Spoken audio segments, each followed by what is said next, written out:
Hey, it's Dusty Showers with Creepy Creatures, Rodent and Pest Control in Palm Harbor, Florida. And I just wanted to do a little bit of a streaming conscious video. So I don't really have any format, not really even sure what I'm going to talk about. But I want to give you an idea what it's like to be in the nuisance wildlife business / pest control business.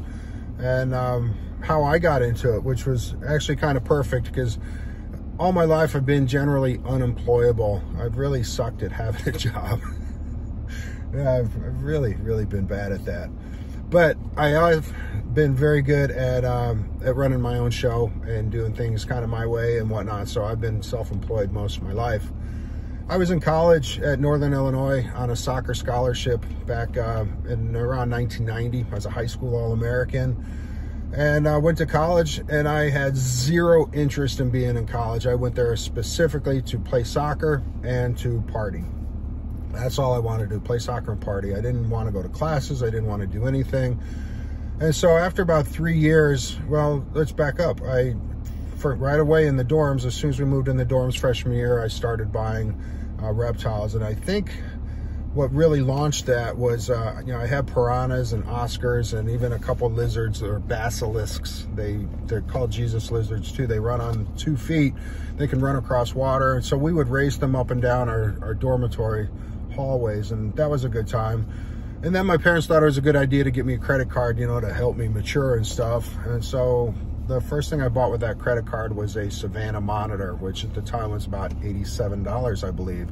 And a Savannah monitor is like a real thick looking dinosaur lizard. They're really cool. And she was a great lizard, but probably not something that a college student with no money should be putting on a credit card. So things grew from there. I continued to collect reptiles, and going into my second year, we would go to college before school started. So we go there 2 weeks preseason to train and stuff. So we moved into the dorms early, and I moved in, and I didn't know who my next roommate was going to be, but apparently it was a kid from New York. And while we were out training, he was moving in, and the RA told me that I was in trouble because as they were moving in, this giant lizard walks across the floor. The mom jumps up on the couch and screaming, "There's a dinosaur, there's a dinosaur." I can only imagine in the New York accent screaming that there's a dinosaur running across the floor. So that, coupled with having an illegal party in the dorm that night, the powers that be invited me, I guess, to leave campus. Not to leave school. They told me I could stay, but they thought it was a better idea if I just leave campus. So that's when we got a brand new apartment for me. So that didn't turn out very well. Yeah, we had lots of parties in that apartment, but what that said to me was now I can just get bigger animals.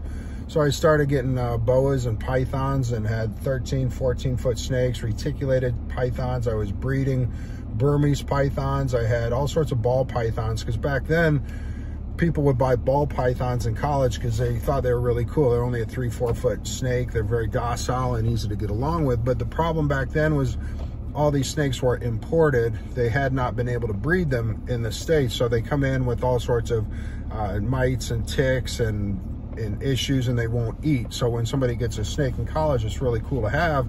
But when it doesn't eat, they don't know what to do. So they would give them to me. So I had all these ball pythons that needed to be cared for and whatnot. But my love was really the Burmese python, which is the snake that has really devastated the Everglades here in Florida.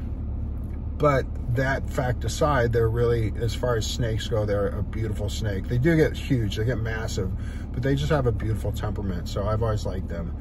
But after my 3rd year, things weren't going well. I wasn't really going to class. I was partying way too much. And my mom found a job in the Chicago Tribune that said wildlife trapper needed.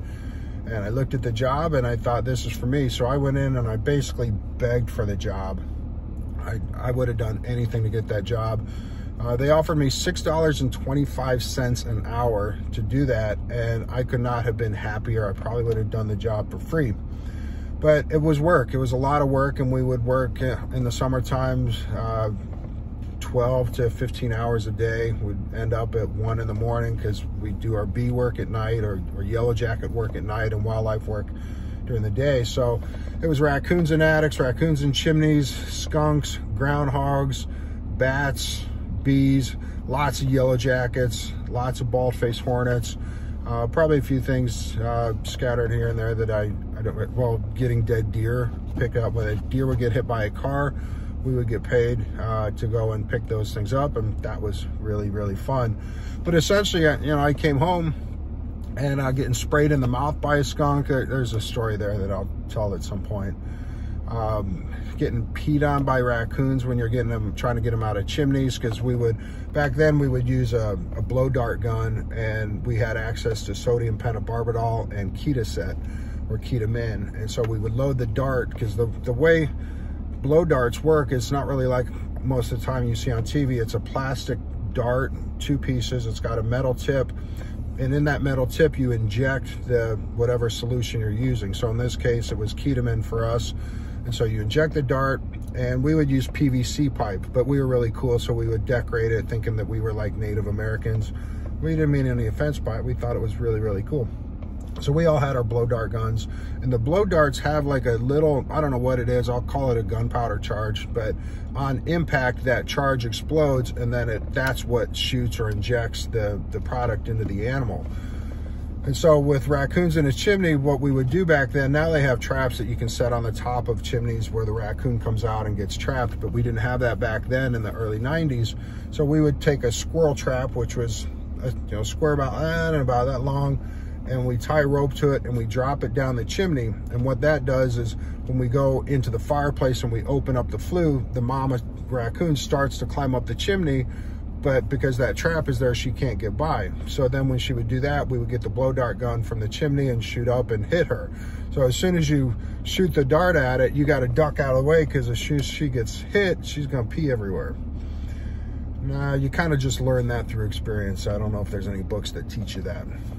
But so you give it a couple minutes, then she slowly falls down, and that, if you place the trap right and everything, it is really something that she just kind of slowly falls down. It's not violent or anything. And then you pick her up, and then you have to remove any babies that are living in there. So raccoons will have 3 to 5 babies. So a lot of times you're just reaching in blindly, grabbing what you can.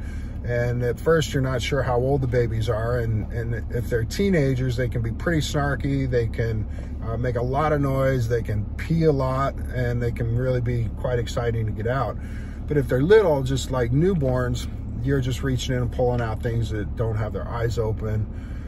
And raccoons will typically have 3 to 5 babies. So if you pull out 2 babies, odds are that you're missing something, and you have to go back in and search for at least a third. But you do always want to make sure that you've got all of your babies out there.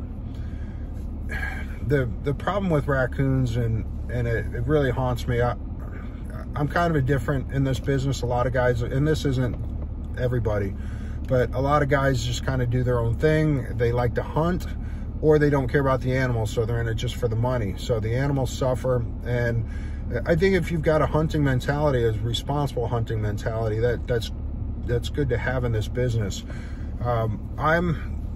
I don't want to say bleeding heart, because I'm rational. I understand how things go, but I really do have a soft spot for animals.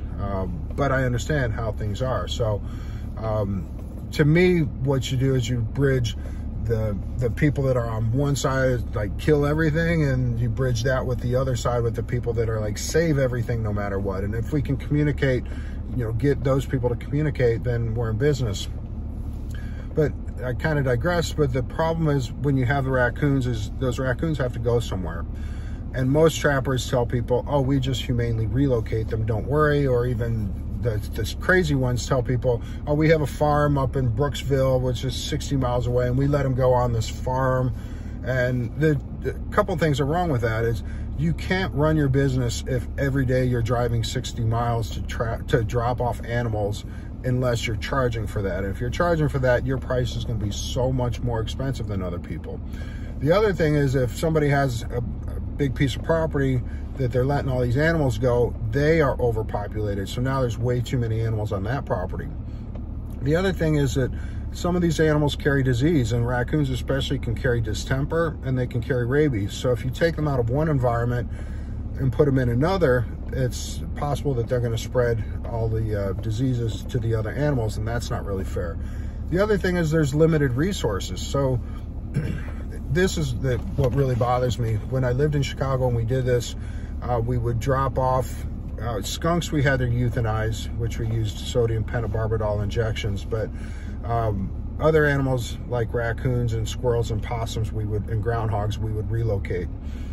Groundhogs weren't a problem in the winter because they hibernate, but we would catch raccoons and possums in the middle of winter in Chicago, and we had, I don't remember, 3 or 4 forest preserves that we could let them go in.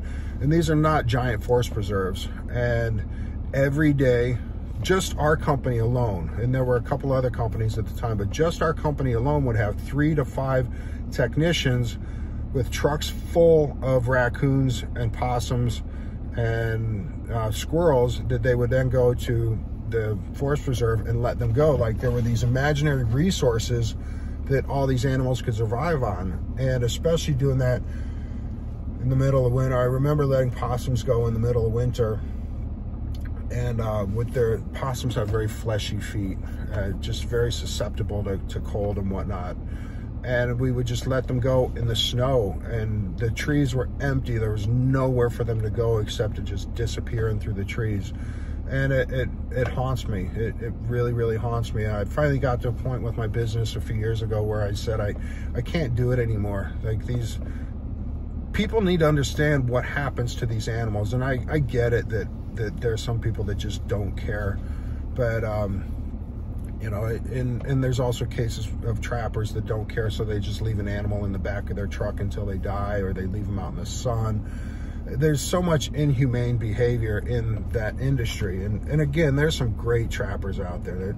I have friends with guys, and they run good businesses. They care about the animals. They're responsible. But there's a lot of guys out there that just have no business being anywhere near an animal. So that's been my experience, you know, with raccoons. My most haunting one was I came back to the office and no one was in the office. It was probably 7 o'clock at night. And I had 12 baby raccoons, like baby raccoons. And if you've been around raccoons enough, you know they're chirping, and that noise, and it just haunts me still to this day, of these baby raccoons. And I didn't have anywhere to put them. So hopefully, you know, you might catch an animal, and then you either catch the mother or someone else catches the mother. And with raccoons, what's really cool is mothers will take orphan raccoons. So say you've got a mom with 5 babies, you can give her 7 more babies, and even a nursing mother will take care of them. So it has to be done right. I'm going to go off on a tangent for a second, but the way to release raccoons with babies, because if you just open up the trap, the mom is going to bolt and you're never going to see her again. But if you can put her in a confined area, like a hollow tree, and then you cover the opening in the tree with the trap or something else, and you put the babies in there with her, she'll take the babies and she'll grab them and she'll put them under her belly, even babies that aren't hers. So I remember giving a mama raccoon 13 babies once, and I left her in a place in a hollow tree, because we had hollow trees scoped out around the Chicago area that we knew we could release animals in. And I came back the next day and all the animals were gone. My hope was that she took them, but I know for a fact that they will take in orphan baby raccoons, but they can only do so much also. And so I was talking about coming back to the office about 7 o'clock, and I was probably 21, 22 years old, and nobody was there, and I had 12 baby raccoons, like eyes still closed, and they were just chirping and chirping and chirping, and they just don't stop. Anybody, it's like having a baby, you know, a baby crying with colic in the middle of the night. And I had to euthanize every one of these guys by injection, and I had tears in my eyes, and I got to the point with that company, and luckily I was at the same time that I was lining up to move down here to Florida, but they had, the state had mandated that raccoons have to be put to sleep now. And I said, there's no way I can come to work and just put animals to sleep every day. That's not me. The problem is there's not a good answer. And so the only answer is euthanize them or don't deal with them. So, which means leave them in an attic, which they can be very destructive, and that's not necessarily a good thing. In Florida, though, it does tend to be temporary. They come in, they have their babies, and they move out. So if you can wait for 2 or 3 months, you're golden. Up north, though, they tend to move into an attic and they'll stay there, and they create a latrine, which is just a common area where they go to the bathroom.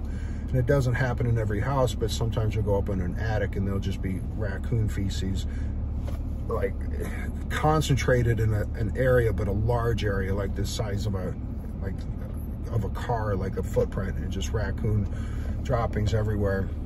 And so you don't want to live with raccoons in your house unless you know that it's going, or you believe it's going to be short term. But you know, the problem is, and we hardly do any raccoon work now because of the issue of letting them go, and there's not a good answer, and I don't want to euthanize them. But relocation is also incredibly inhumane, and I had heard a couple places that about 80% of relocated wildlife don't survive. And somebody said it's kind of like if you just got dropped off in Syria. Imagine you're dropped off in a war zone. You had no idea where the food was, you had no idea where the shelter was, and you had everybody around you that wanted to see you deceased. So that's what it's like when you take a raccoon and you just drop it in the woods or put it out where it belongs. They just don't do very well, and oftentimes it's just a slow, miserable death. They die of the stress of relocation, and I don't think that that's something that, you know, you can't in the same sentence say humane relocation, because relocation is not humane. So I don't know what the answer is, and the answer for me is right now is that I'm going to deal with as few of them as possible.